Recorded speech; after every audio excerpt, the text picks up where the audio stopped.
Okay. All right. Well, as Matthew said, I'm Tim Kent, and this is my buddy Matt Kreager, and my wife Laurie. Raise your hand back there. She's hiding back there behind you. We want to welcome you tonight. Thanks for coming out. It's a great turnout, especially for a rainy night like this. But we want to invite you tonight to join us on a trip to the far northwestern Nebraska. And it's about as far as a fossil collecting spot from here as you can get.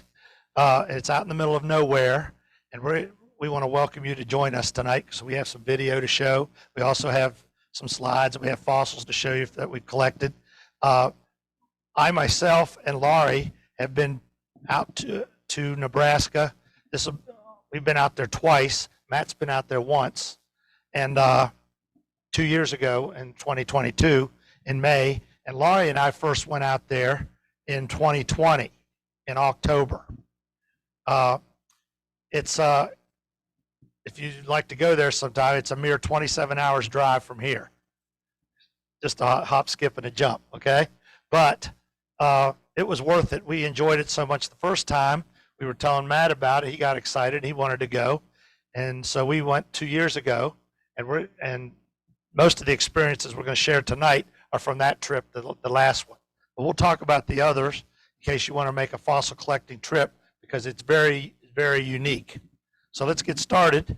And it's a unique place to collect fossils, much different from around here, around the Mid-Atlantic region. For one thing, we're used to marine fossils around here for the most part, unless you go to Pennsylvania and get some fern fossils from Centralia or places like that, plant fossils. But out here, these are all terrestrial mammal fossils that we were hunting for. Bones, teeth, skulls, and you're going to see the different kinds of things we found. It's a different kind of collecting. And we spent 6 nights and 5 days hunting this in 2022, 2 years ago. And we're actually going back. Matt's family's going out. It was just him before, but his family's coming out. And Laurie and I are going back out in 2 months from now for our 3rd time in May. That's how much we enjoyed it. So let's get started. This is fossil collecting in the White River Badlands of Nebraska. And you're going to see some beautiful country. Oh, that'll work. Good. This is the area we hunted. As you can see, it's a totally Western setting. Okay, it offers anybody who wants to collect fossils. I mean, it's just like out a picture of an old Western. Okay, I kept imagining horseback riders, outlaws coming around every bend. But this is the kind of spot where we collect, and you can find lots of things. And it's from the Oligocene era. So that would bring us to where this is located. The 2 towns that are closest, and there's not very many towns out there. When you're driving out there, there's not many trees. It's mostly grasslands, prairie country. And when you get up into the corner of northwestern Nebraska, the only 2 towns that are nearby are Crawford, which is about 12 miles away. And that's just a little town. It has 1 motel, I think 1 restaurant. That's about it. We ate at the only restaurant in town, I think. And then there was another town called Chadron. And that's the only place where there's a Walmart if you want to get food. Okay? Crawford had a little grocery store, but not much. All right, so we stocked up in supplies, and Chadron, that's about an hour's drive away. Okay? Rest is desolate countryside, ranches, mostly cattle ranches in that area. So, as I said, it took about 27 hours for Laurie and I to drive out there to this spot. And Matt, he flew in and went into which airport? Rapid City, South Dakota, which is about 2.5 hours away, correct? And then he rented a car and drove down. Matt, why don't you tell us a little bit about your experience driving down on that first night? Laurie and I were already at the ranch, and a thunderstorm came up, and it was a bad thunderstorm. And thunderstorms out there aren't like the ones here. They're pretty vicious, okay? And all these roads out here are dirt roads, and it's kind of like an ashy clay substance, and they just turn to slippery mud. And so, oh yes, okay.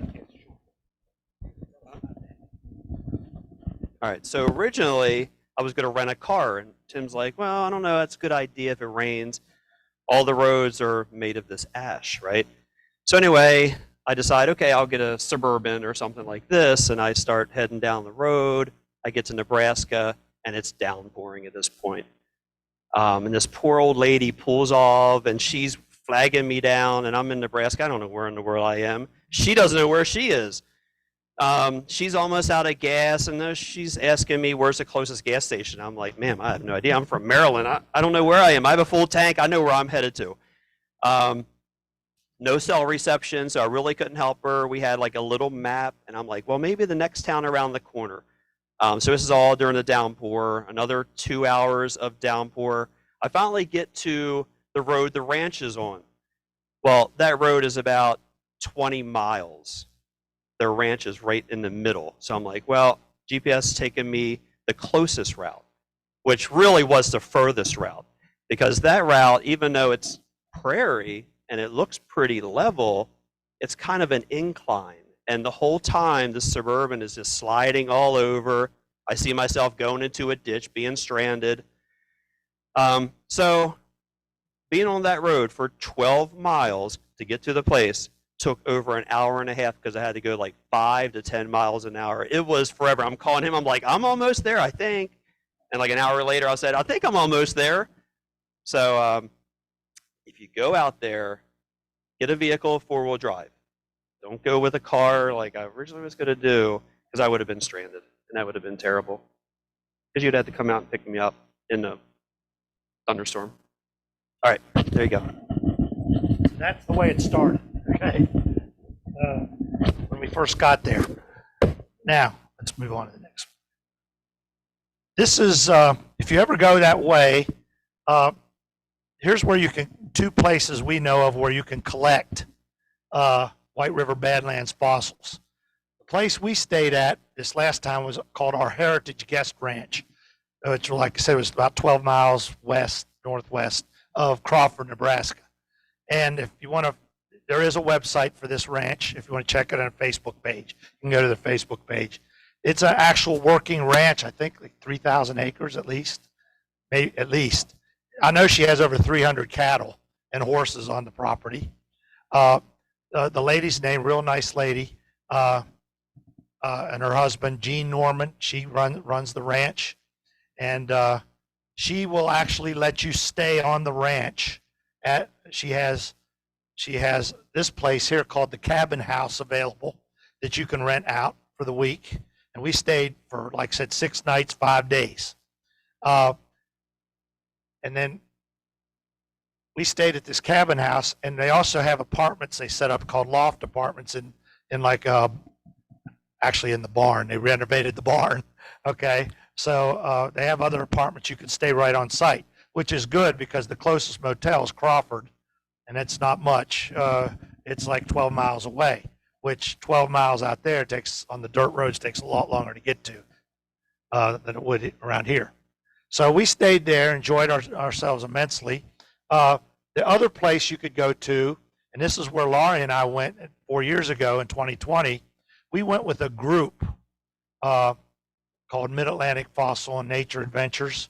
They had a group of about 25 to 30 people, and they went to the M&M Ranch, which is only a few miles away from our Heritage Guest Ranch. Now, they mostly cater to groups for the most part, and we stayed there. We were only there about 4 days for that first hunt because we'd never done it before. We wanted to try it out. We did a 3-day hunt and spent 4 nights. Where we stayed there was pretty much on site as well. There's a place called High Plains Homestead Ranch, okay? And they've actually set it up like an old-time ghost town. So we actually stayed in a bunkhouse. I mean, it was pretty primitive. I mean, really primitive. I mean, the only thing in there was they put a microwave oven in there, and a small little refrigerator, and that was it.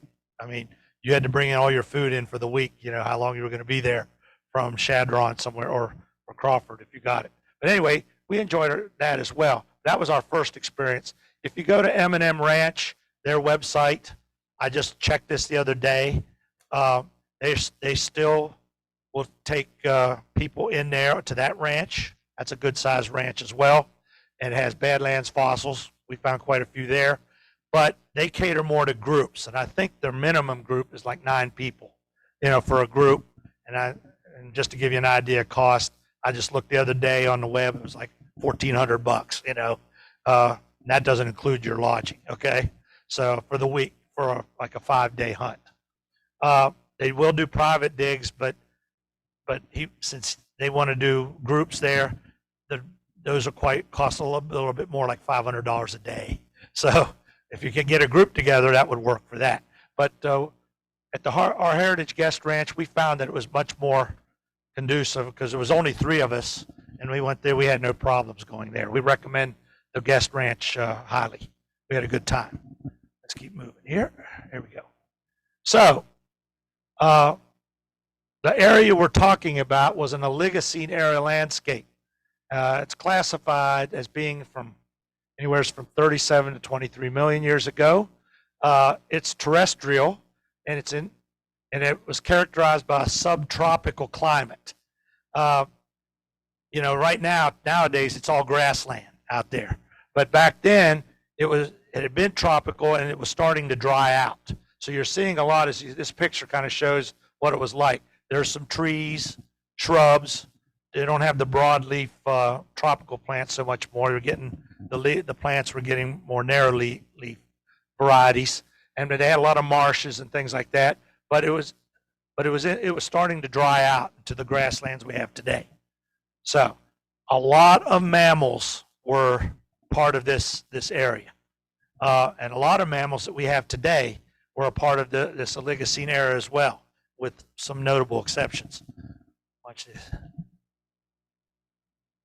You know, mammals that we have like today, and other animals such as deer, rodents, rabbits, horses, turtles, we have those in today. And we found a lot of fossils from these, a lot of teeth, a lot of, you know, little pieces of jaw fragments, and some bones of some smaller rodents and things like that. We found quite a few of those. But there are some other animals whose bone remains and skull remains can be found that are extinct as well from the Oligocene era. So, and those are some of the ones I want to show you, because these are the real prizes that you're looking for while you're out there fossil collecting. This is the king of the king prize right here, a saber-tooth cat. These roamed. This was the #1 predator, one of the #1 predators of the Oligocene era.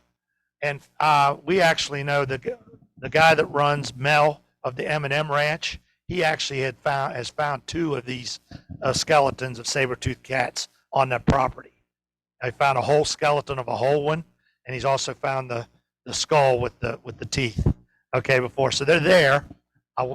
We've never found one because they're not very common, but that would be cool to find something like that, you know. So they are there in that White River Badlands. Another animal is called the oreodont. This looks like a big goat. I don't know how to characterize it. It's a little bigger than a goat or something like that. And this animal was a herbivore, you know, during that time. And these were very, very fairly common throughout the Oligocene period, roaming around the marshes and the grasslands there. I actually found a skull of one of these. And when we get done here, if you look in the back in that one case, I have the top jaw of an oreodont. It was upside. I was telling Tom it was upside down in the matrix, and you could see the teeth sticking out. That's how I was able to spot it. And I was able to bring that home. That was a thrill for me. That was in 2020 when I found that. Oreodont skulls, they're a nice prize to find out there. Then there's the titanotheres, also called a Planetarium. These kind of look like kind of look like rhinoceros, but they got two horns coming up. I was fortunate this last hunt we went on in 2022. On the day before the last day, I found one of the teeth of one of these, and it's back there. You can see it as well. It's a pretty big tooth. It's been agatized, but I have the enamel. We had been finding pieces of them all week. We didn't know what they exactly were at first, did we? We saw these purplish enamel pieces all over the place, especially out by the reservoir. But we didn't know what they were. And then the owner of the ranch, she knew what they were. She kind of clued us in what to look for. And then I finally found one that was almost a whole tooth, not the whole part of the root's missing, but most of the enamel on the top. It's really cool looking. You'll see it back there. But these creatures were the beasts of the Oligocene era. They were huge. Okay, so those can be found, remains of those. You'll find early horse called Mesohippus. That was the early horse. We find lots of teeth of those out there. They were a smaller horse than we have now, but this is what they would have looked like. And then we have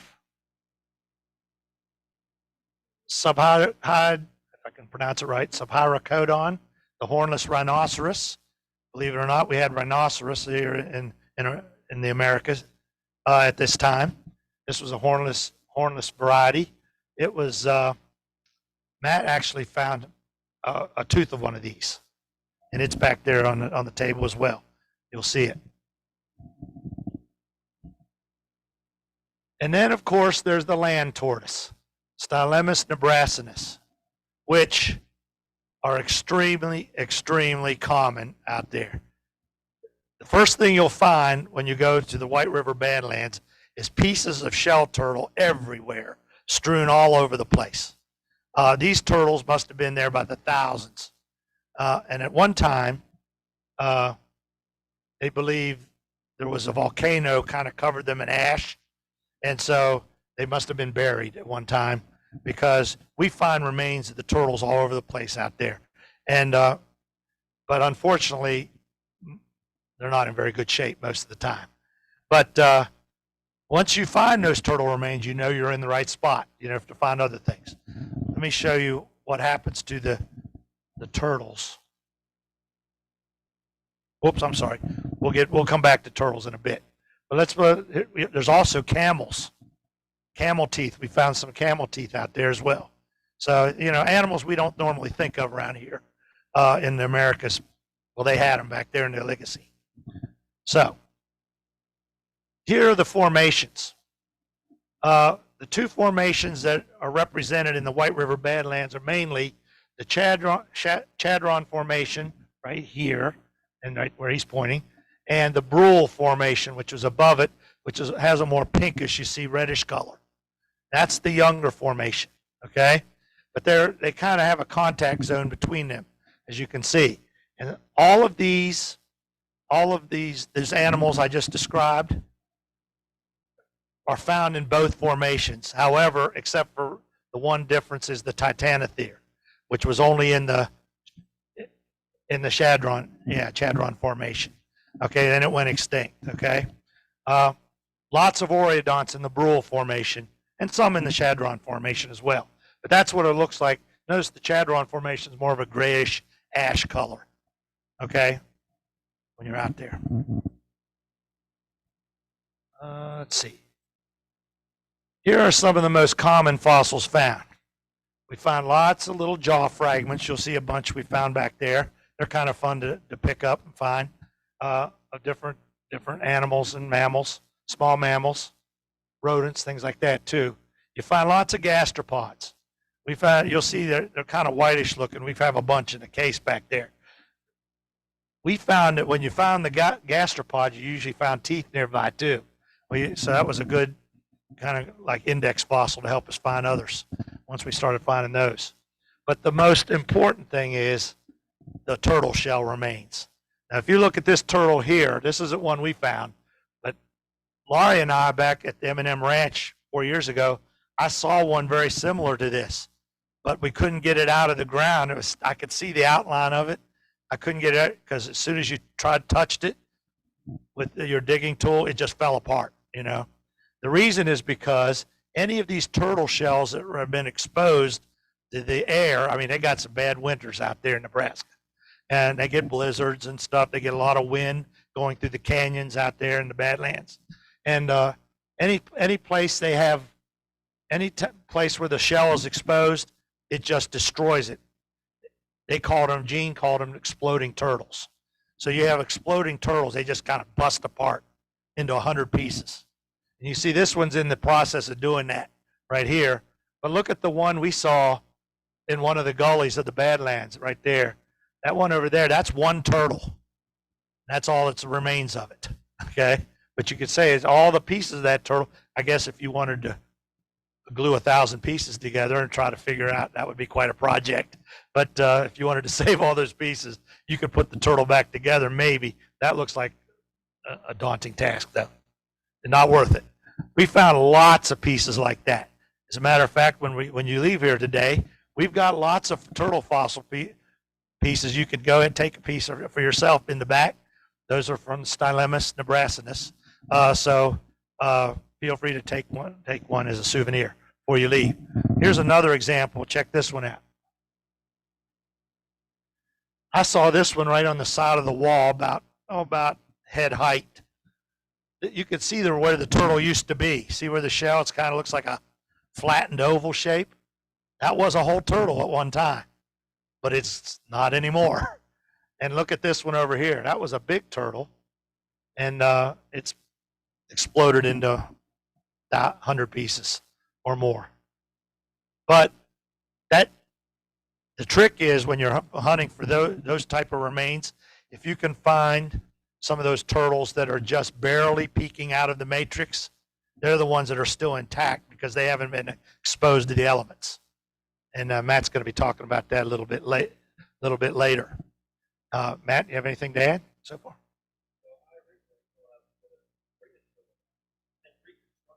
Yeah, that's what they thought. Yeah, I tried that too. We couldn't make the pieces fit because of erosion. They just didn't fit properly, you know, because they were too far gone. But they're everywhere. Laurie and I, the first time we went to M&M Ranch, I was telling Tom there, we had a bucket. The first day we filled up a bucket with these turtle shells and then said, what are we doing? You know, they're too heavy to bring out of there. And the second day, we didn't hardly bring any more back. We were tired of seeing the turtle shells. I mean, they're nice, but we were looking for other things, you know, at that point. But, you know, if you don't have any, never found any before, we loaded up, that's for sure, because you will find lots of those. So at this point, what we'd like to do is give you a chance to actually go there to the ranch with us. We have a little 15-minute video, okay, that we took of our experiences there, and you'll see exactly what it's like to actually fossil collect on the ranch, okay? So this is like home movies, okay? So bear with us. I shot the video. Don't blame Laurie or Matt for it. Blame me, okay? But anyway, so we're going to go to that next, okay? Oh yeah, you might need to help me with that.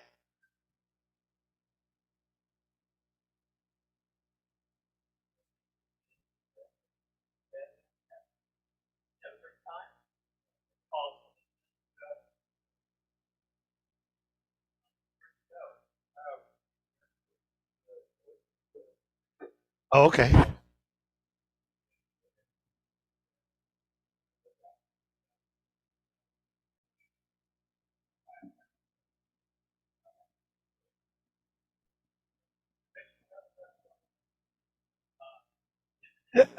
They had closed it down. Of course, that was the COVID year, okay?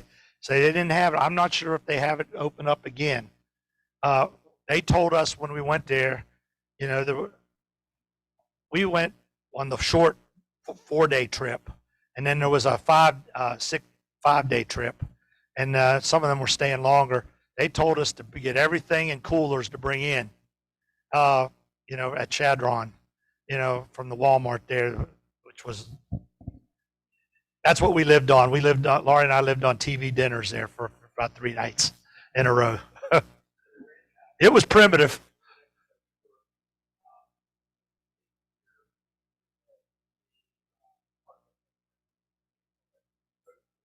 Yes.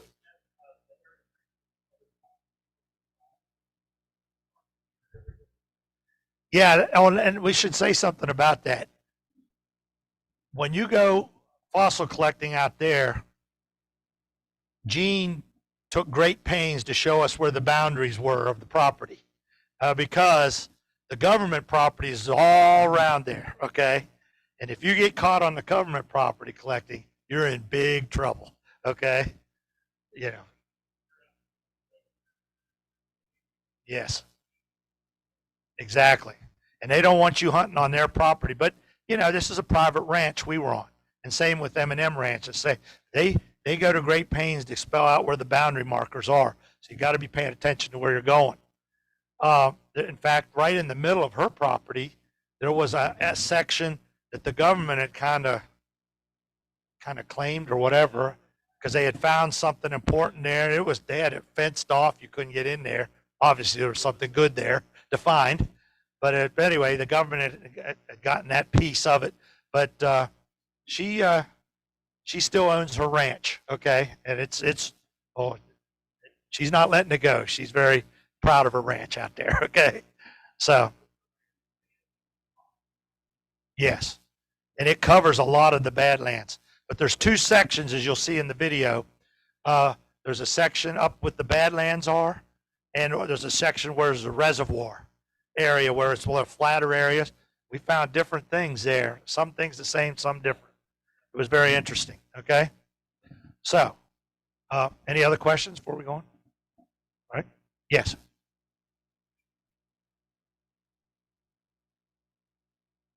Okay.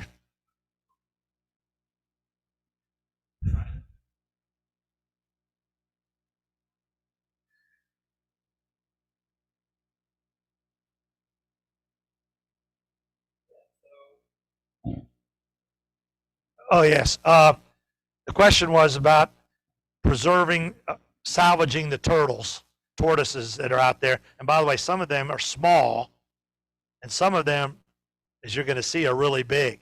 They can get to be 3 foot across. Some of these were giant land tortoises, and some of them were smaller ones. But anyway, salvaging them from the elements. There's was that paleo bond or yes.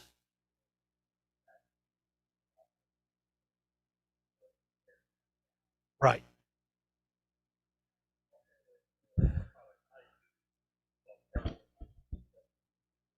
Mhm.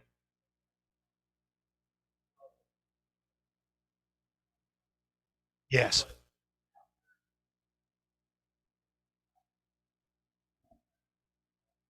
They just blow up into smithereens. There's so many pieces of them. It's just unless you get one that was just freshly exposed. Yes. That one, yes. But yeah. No, no, no, no, no. That was too much.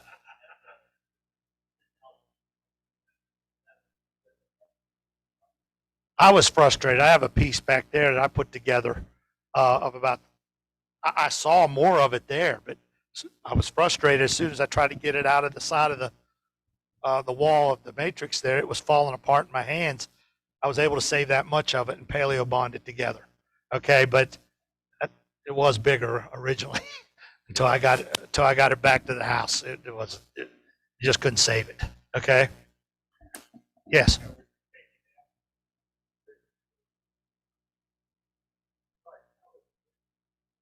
Yes.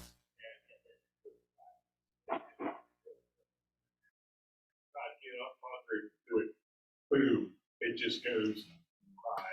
Yeah. Well, we're gonna have one. But if you had the time, the way I would think to do it, when they dry out completely, they're pretty hard. And so if you had the time, expose part of it, let it dry overnight. Shouldn't take too long to dry because I mean, Right. right. and then, keep working it down. Maybe that's how you get it out. But That's going to show you, time. that's right. That's going to show you his big find. You're going to see it in the video. And you'll see what we had to do to preserve one like that. Okay? So you'll see that. Watch it. So watch this. Here we go.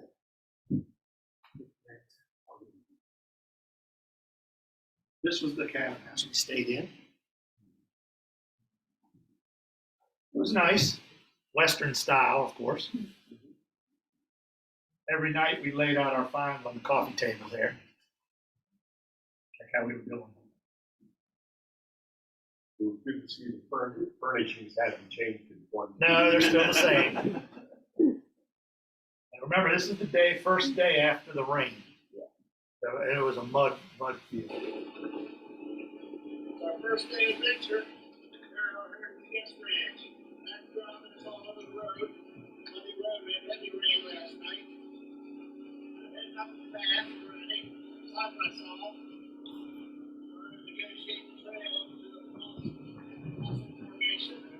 Dead ahead. Let's have a fun ride this day. Laurie scared to death. Almost to the site.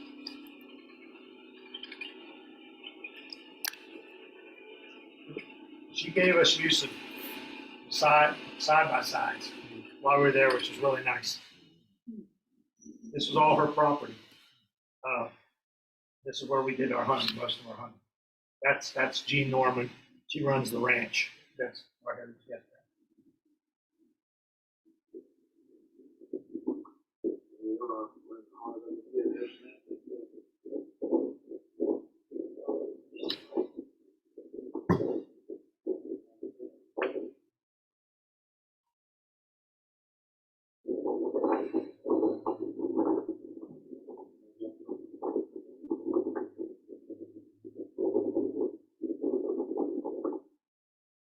See, it's really pretty country, western country.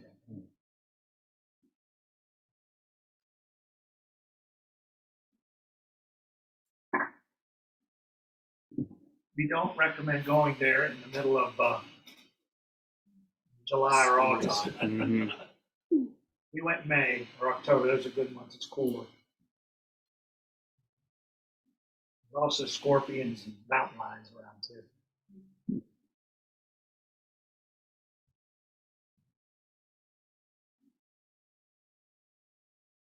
Here are those exploded turtles. There's the one we saw earlier.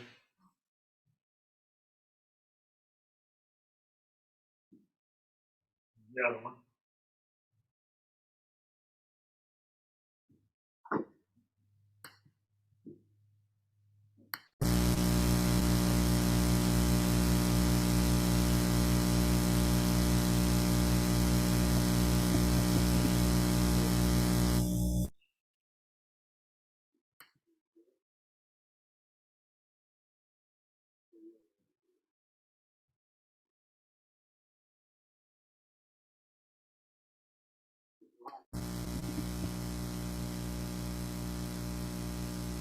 We found teeth and jaw fragments throughout this hole, in every nook and cranny.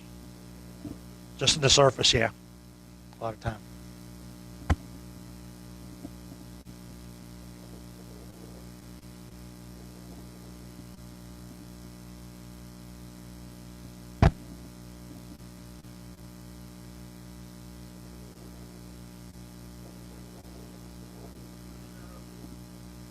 It was windy.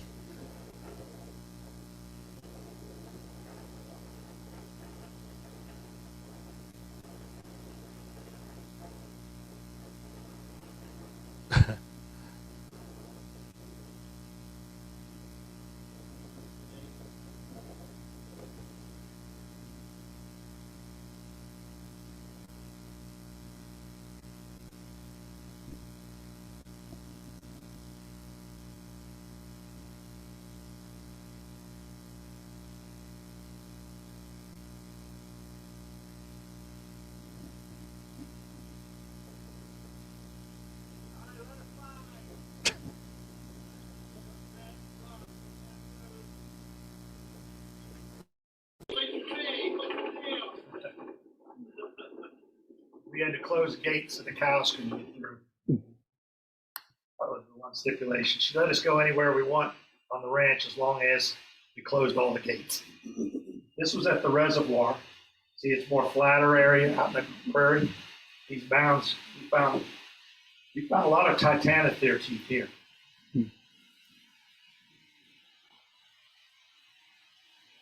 These mounds are naturally occurring? Yes. They called that a mountain, but I wouldn't call it. I'm not sure what it was called. It looks like a little hill. That's about the closest thing they have to a mountain.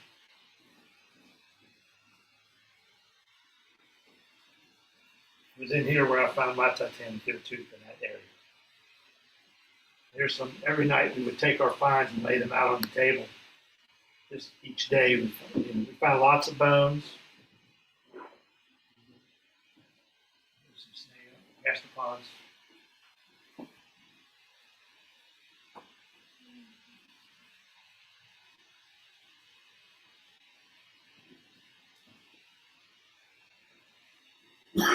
That's Matt's rhinoceros tooth, right? So these are all titanotheres teeth, the fragments. Yes.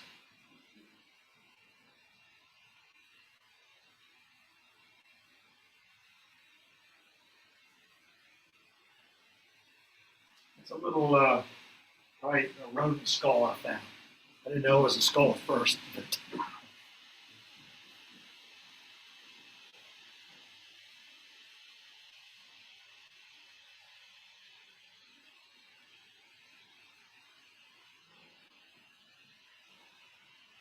there's my titanothera tooth.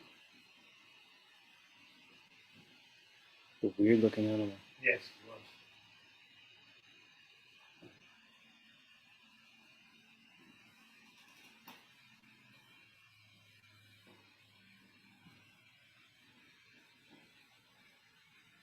And we also found some Indian artifacts, especially out by the reservoir. Matt found what was it, a spear point? Or what was it? Some work pieces. A work piece. That was one he found. And I found a smaller little point. That's the one I found. Just the tip was broken off. I think yours dates to about 10,000 years old. This was one night we decided to get something to eat in Crawford at the only restaurant in town. And when we were coming back 12 miles away, we ran into this problem. You won't see this on Route 1 out here. He'll make it. He'll make it. He was going to run you no matter what. Across the road, across Coastal Road. Hey, Austin. So they moved these cattle from like their winter fields So to their like the cattle to are their getting spring ready to fields. go to the next pasture up the We road. just marched them right across the road. Look at this. Can you hear what I'm Thought we were going to be trampled over. saying? Cowboys nowadays use four-wheelers, so it's pretty cool. Can you see what all this in front of us? They're wrestling up That's me talking to around the myself. cattle. Look at them. Crossing the road. Look at the dogs. Pulling the cattle The dogs, are nipping them on the heels to get them to go. It's pretty cool. See them? Nipping them on the heels to make them move. Isn't that cool? See the guy on horseback over there?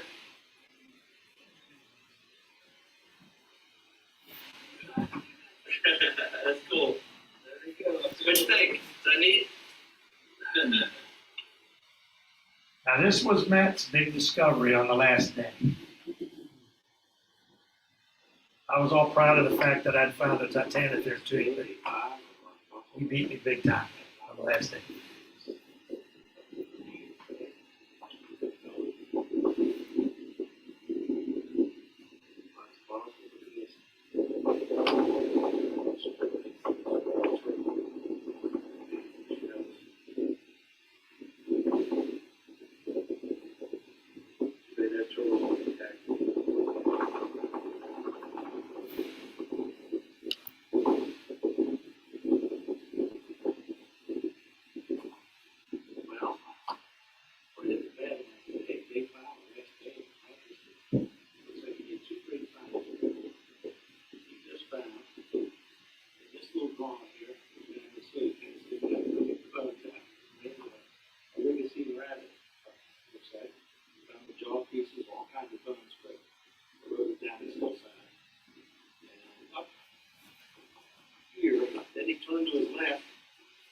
there. You can see it. Anybody see it? It's gonna be right here. See the turtle Being for down at the bottom? That's the only piece exposed.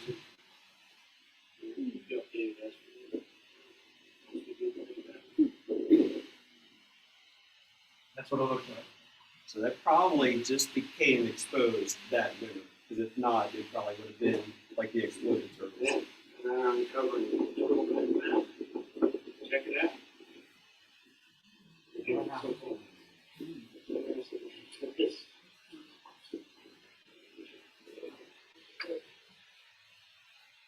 We didn't know if it was going to be there. You know, you can just put a piece. You don't know.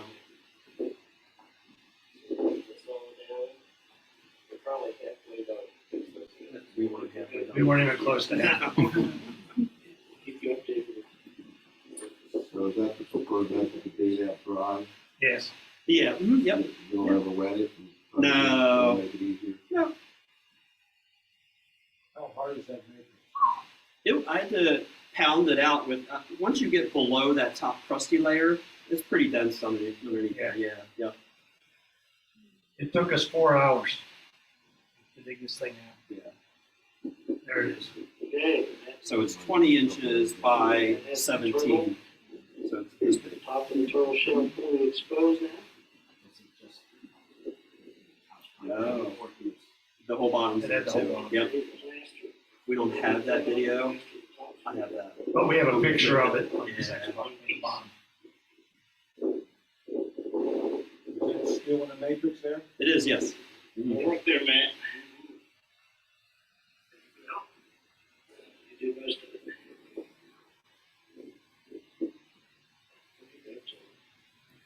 We're fortunate that we found it before noon because it was our last day there. If we'd found it late in the day, it would have been trouble because it took a long time to get out.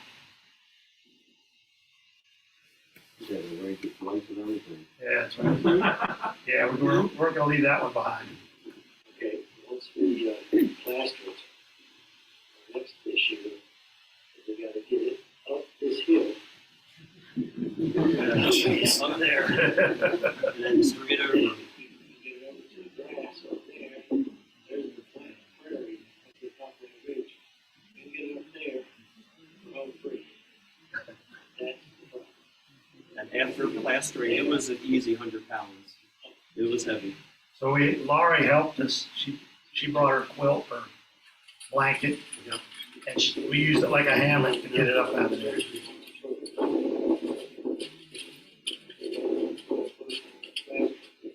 We had to stabilize it first. There were some cracks in it, being in the, so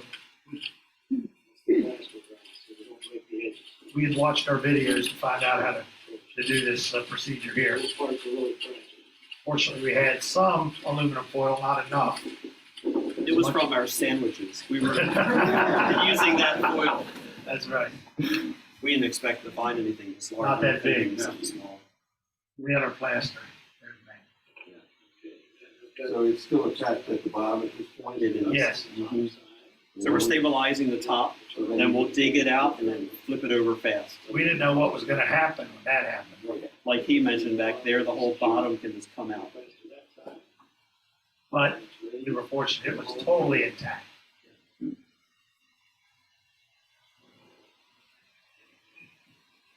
There was also some leg bones that were still attached next to it that we were able to salvage.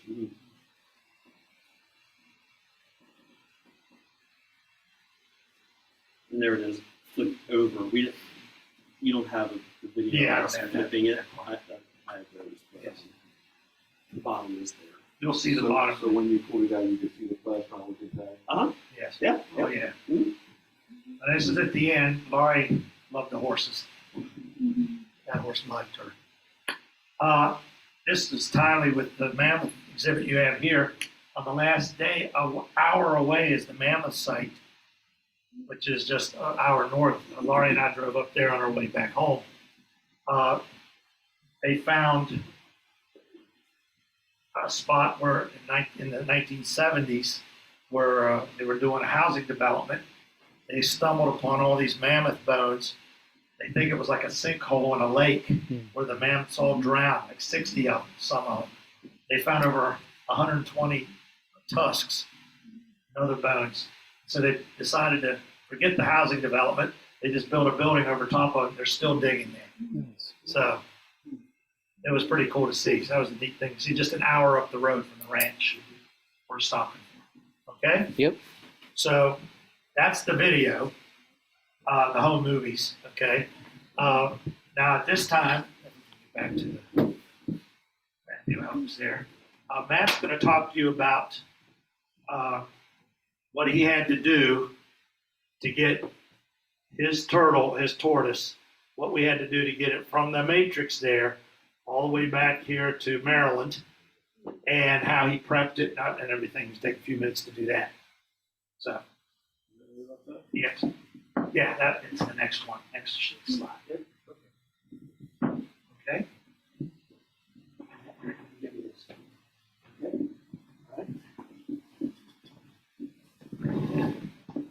All right. So on the last day, something fun like this happens. So Tim thankfully took 4 hours of his hunt to help me dig this thing out. And it took a while. We didn't know what to expect. We, being around here, we're not digging things up usually. All of our things are surface finds for the most part. So it was a learning experience. And I'm going to show you guys how I went through this experience, and hopefully when you go out there, you'll be ready. Okay. Yeah. All right, so you guys saw in the video, this was kind of what I originally seen. And then as we started to dig it out a little bit, and you can see here, there's cracks already forming. So if that turtle would have made it to another winter, it probably would have exploded and just broke apart at that point. And the gentleman back there made a good point, is that they hold so much moisture, so when they start drying out, they just start crumbling at that point. And you're going to see that too later, when by the time that turtle makes it back home a week later and I unwrap it, that drying process happened and there's cracks that form. So then I had to address that. All right, so one cool thing on here you can see in the video is this is the skin impression of that turtle's leg bent backwards. And you can see it all right here, the shape of it. That was hard to save. I have a little piece of it, unfortunately. That matrix there was very chippy. It kind of broke apart really easy, unfortunately. All right, so that's just us working it out. We knew we needed a big parameter around this so we can get underneath of it when we were going to flip this out. The problem was we're kind of on a hill right here, so we really can't flip it. It's going to roll down this hill. So we had to kind of think ahead of time, how are we going to flip this over without it sliding to the bottom of the hill? So as we were taking the matrix down, we're going to start piling up a little ledge out this way. So when we flip it, it's going to be kind of safe. But, when I said in that video, I said we're halfway done. Nah, that was another 3 hours later before we were done. It took a long time. Yeah, we started before noon. Mm-hmm. We didn't get it fully out of the matrix up to the side by side almost 4 o'clock. That's right. Mm-hmm. Yep. All right, so if you ever go out there, definitely take a roll of aluminum foil. Don't count on your bags or whatnot that you had your sandwich in. Luckily, we were able to scrounge enough out of what we brought to properly do this right. So the first thing you're going to want to do, you're never going to want to put your material here for your cast material directly onto the actual fossil itself. You're going to struggle getting that off. You're always going to want to put some kind of barrier in between. In this case, we use aluminum foil, which is very common. And then we went ahead and used our casting material here. I think I had to run back to the guest house because we ran out. We didn't think we'd have to carry this much with us. Had to run back and then run back out here to the field to continue. We weren't expecting it. No. Mm-mm. By the way, I used the same technique.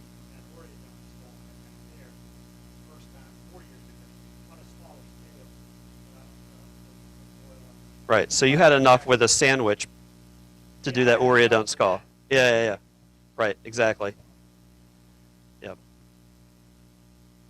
All right. So this is at home. I built a little holder for it, a little cart, had some extra carpet, kind of made a little basket for it. Yeah.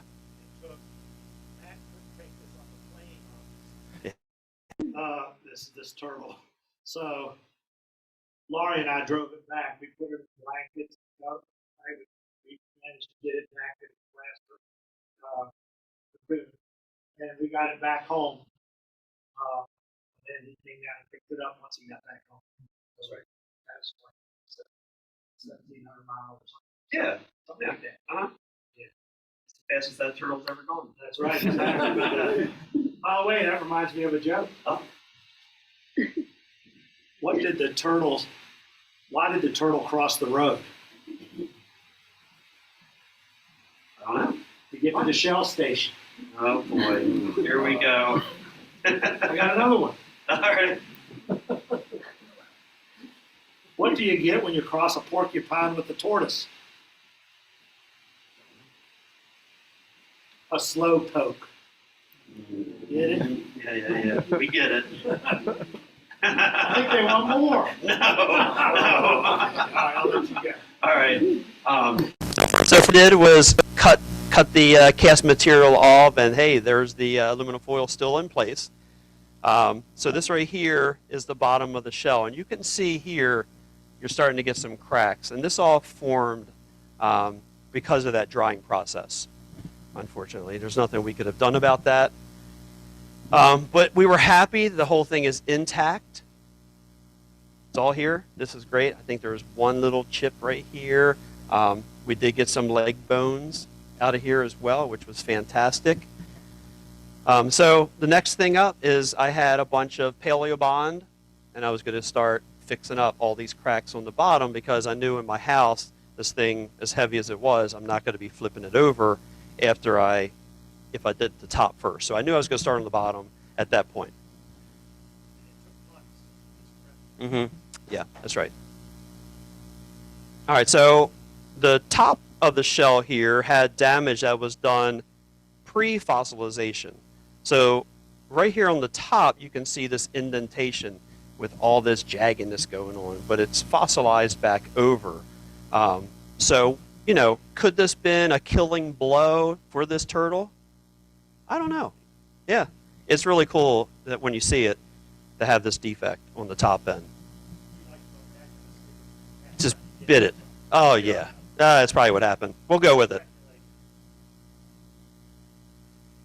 All right, so also on this shell here, this has a whole bunch of, I believe it's probably going to be some kind of organic material was coming out of the shell. Kind of, I can imagine it like oozing out before it's switching over to being taken over by minerals here. So at this point, I'm working this with a dental pick, and it's taken forever. Obviously, it's large. So I went ahead and bought the Vanamin Pro Blaster and used sodium bicarbonate in there, and that was like a 50 to 100 micron sodium that I was using, and that still took a very long time. That matrix was really stuck to that fossil. So yeah, it was months in the working. But still, in the whole time, you know, I have more cracks here I have to repair. I have cracks here I have to repair. And that was just because of that drying process. I knew it was going to be some damage, but yeah, you're starting to see the suture lines really good coming in right here. And over there, you can start to see them, but that's just, from that point, I just kind of used like a towel and just kind of brushed it off.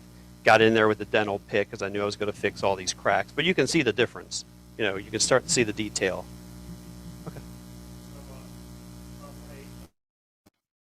Matt's son, Austin, named this turtle Shelly. Called the Shelley's street makeup. So, All right, Shelley's ready for the Oscars. He's at my house now, so at this point, you know, fixing pretty much the cracks and filling them in with the paleobond. Then once I was done doing everything, then I switched over to the paraloid 72, which is kind of, it's a resin that you break down with acetone to dilute it down, and you just do a gentle coat over top of this, and that's going to preserve everything at that point. Doesn't change the color. The color is the color. It's a white because the soil, the formation is all white ash. So it just has a white look about it. Okay. So now you can start to see right there is where the damage was. That was done in the pre-fossilization. But yeah, now there's really pretty much all the matrix is all of it at this point. It's all sealed up. Yeah. So the other thing that happened to the shell during, the shifting, maybe this shell became soft at one time, but you can see the shell, this is the back end, this is where the tail would have been. It kind of shifted and went underneath of the other side. So it kind of squished up like this. And that side, I think it's that side, actually curled in. So it's kind of deformed at this point. But it's still, about 20 inches by 17. So it's pretty big. So I built a little stand here with a lazy Susan so you could just spin it to look at all the angles. Yeah.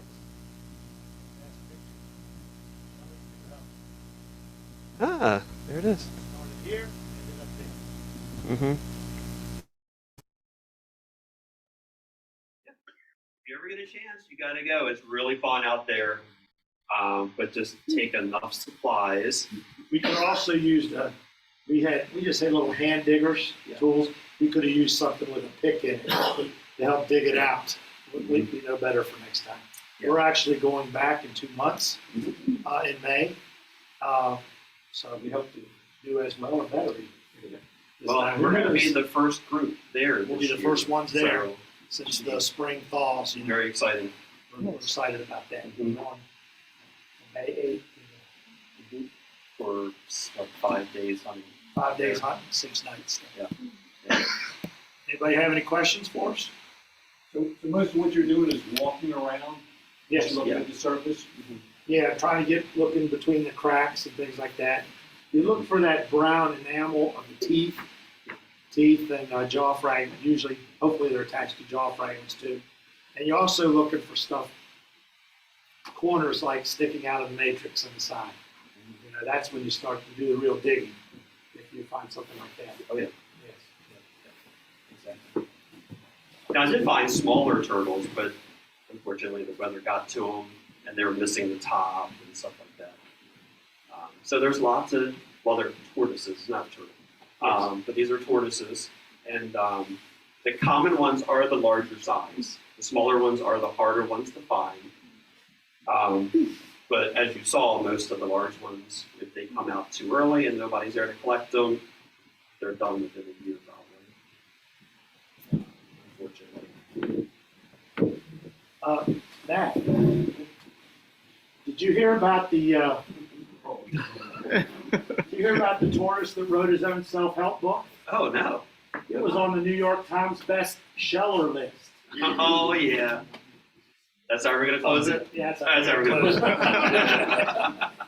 All right. Any other questions? Yes, sir. Thank you, guys. Matt, I have a question for you. So once you got the shell out of the matrix, how the heck did you get it from that point to back to the ATV? Okay, so his wife, Laurie over here, had a blanket. So we knew we just couldn't carry this thing. This is way too heavy. We would drop it for sure. So what we did is we put in a blanket and we pinched both sides together and just lifted it up. And so we would just start walking up the hill, then we'd stop for a little bit and walk a little bit further until we got up on the plains. Once we were up on the plane, then I had to walk and get the side-by-side, and we threw it in the back of the side-by-side, got back to the truck. And I think we showed Gene, right? And then we put it in his truck up in the front and put blankets around it. So how long did that process take to get from the matrix up to the truck? About at least a half hour. That took a while, yeah. Well, one good thing we had going for us was if you go there, it's definitely wear sturdy hiking boots and get a pair of crampons, to put on the bottom of your shoes, because they dig in really nicely into the side. Because some of those embankments are steep, including the one where the Shelley was. That was a steep embankment, so to climb up to it, the crampons help us get up to that. Because otherwise, you'll be sliding back down the hill. Yeah, you would need crampons during the whole hunt. that you go into. Because on that one, you saw me up on like the second layer with crampons. If you don't know what crampons are, it's kind of like, imagine the people who are climbing Everest and they're digging their feet in. That's essentially what it is. It's this sharp Yeah, you can buy them off Amazon. Yeah, because with those, you can just scale. Yeah, you'll just scale those hills like nothing. You came prepared with crampons? We did, yes. Yes, Based on research that you'd done? He had gone. What we were told before we went to the 2 years prior to that to the M&M Ranch, people had told us to bring him crampons. That's right. For that group hunt. Yeah, you definitely need those out. You've got to have them. It's pretty awesome because you're scaling these hills without even, thinking about sliding or doing Yeah, you're almost it's really like, cool. like a billy goat. You're able to get on the sides real tight. Yep. Quick question. You had an adventure driving through the rain. Did you ever get rained on while you were hunting? Oh, We did. Oh, yes. We did. So we explored this other area near the reservoir. near the reservoir that we actually found a lot of Indian artifacts over on that side. Come to find out, it really wasn't the best for fossils. We found a few titanotheres teeth over that way, but Laurie had sense to stay inside. she did. She saw the rain coming. She didn't go out We with decided us. to go out anyway that afternoon. Yeah, that wind was probably like 30 miles an hour, and it was It raining almost blew us down. sideways. Yeah, it was rough. We had to hunker down in a gully behind an Yeah. embankment to get shelter from the wind till the storm passed. Yeah. Because we could hardly, it was blowing so hard you could hardly move. Mhm. You were staggering in the wind. That's right. But that was the only day it rained. Yes. Every other day it was breezy, dry. Yeah, it wasn't bad. Yes, sir. Obviously, you don't want to be hunting in rain, you don't want to be driving in rain, but how was the hunting after it rained while it was still damp before it got dry? Was there any difference? I don't think so. No, it wasn't bad. It And was one thing probably about about the same. that soil, it gets really muddy, but it did dry out in the Badlands pretty quickly. If you notice that one scene where that was the end of the first day when they were driving back through the gate on the side by side, that road was all mud Yep. when we went up in the morning, but by the end of the day, it was pretty passable. It wasn't bad at all. Did make the fossils more visible, they didn't pop. No. They're pretty easy to see. Like when you're looking for that brown enamel, you'll spot it. Yes. Once your eye gets used to it, it's pretty good. Some of the other bones are harder to see because they have the same tannish color that with the matrix. So You got to want train shade- your eye to see that. shade one of the colors. Yeah. So, you just got to go slow and just kind of poke around.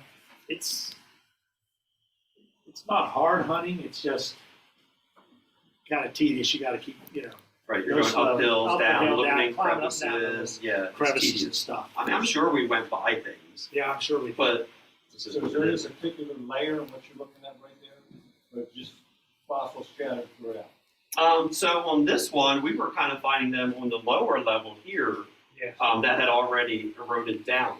Yes. So there was a lot in here. But then if you go up in these other areas, they were just kind of sitting around. And you'd see turtle shell fossils up there higher up. Yeah. And you could see, well, there was a turtle up there, but sometimes you couldn't get to it. Right. Some of those cliffs will be like 30 feet, and you'll see turtle shells kind of coming down. So there's fossils you can't even get to them. This is too high. Plus, I will say, we also saw a mountain lion's den up there, remember? Oh yeah. Yeah, we Big stayed hole. away from that. She had seen it.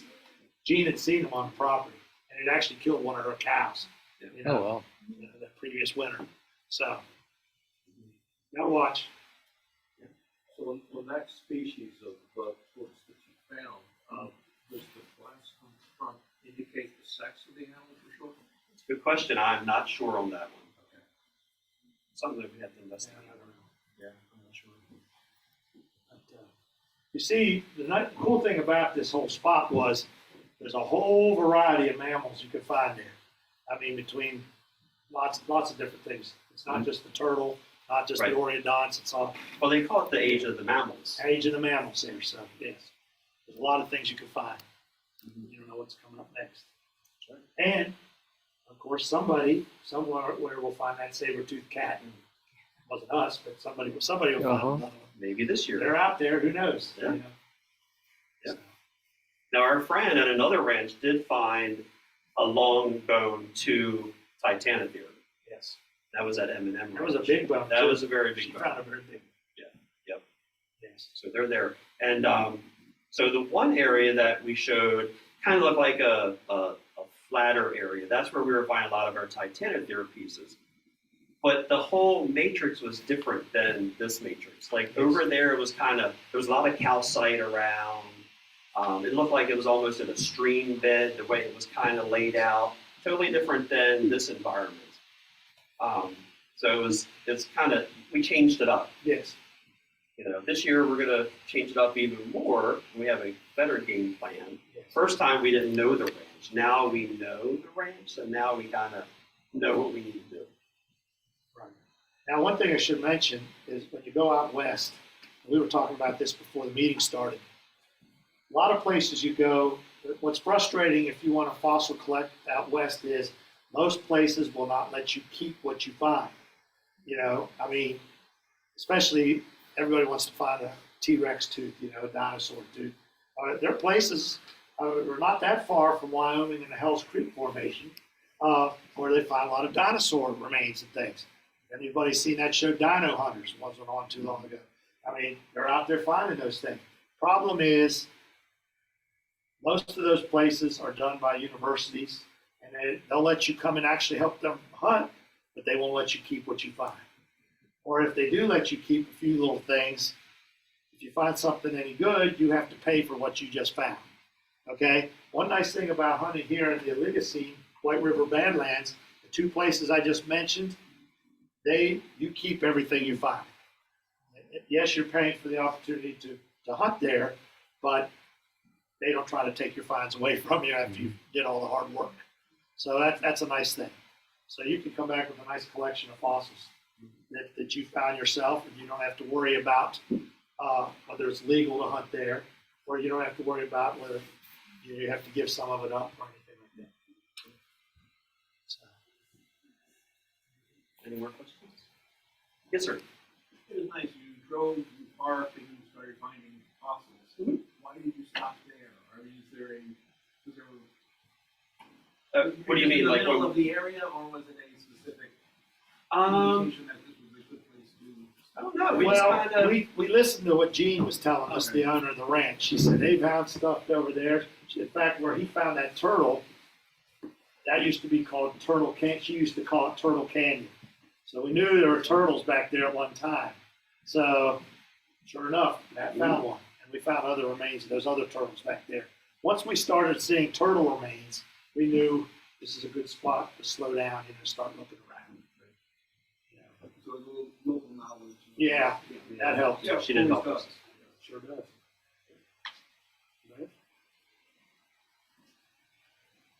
Well, we want to thank you all for coming tonight. Make sure you see look at all the displays we have. These are all things we found.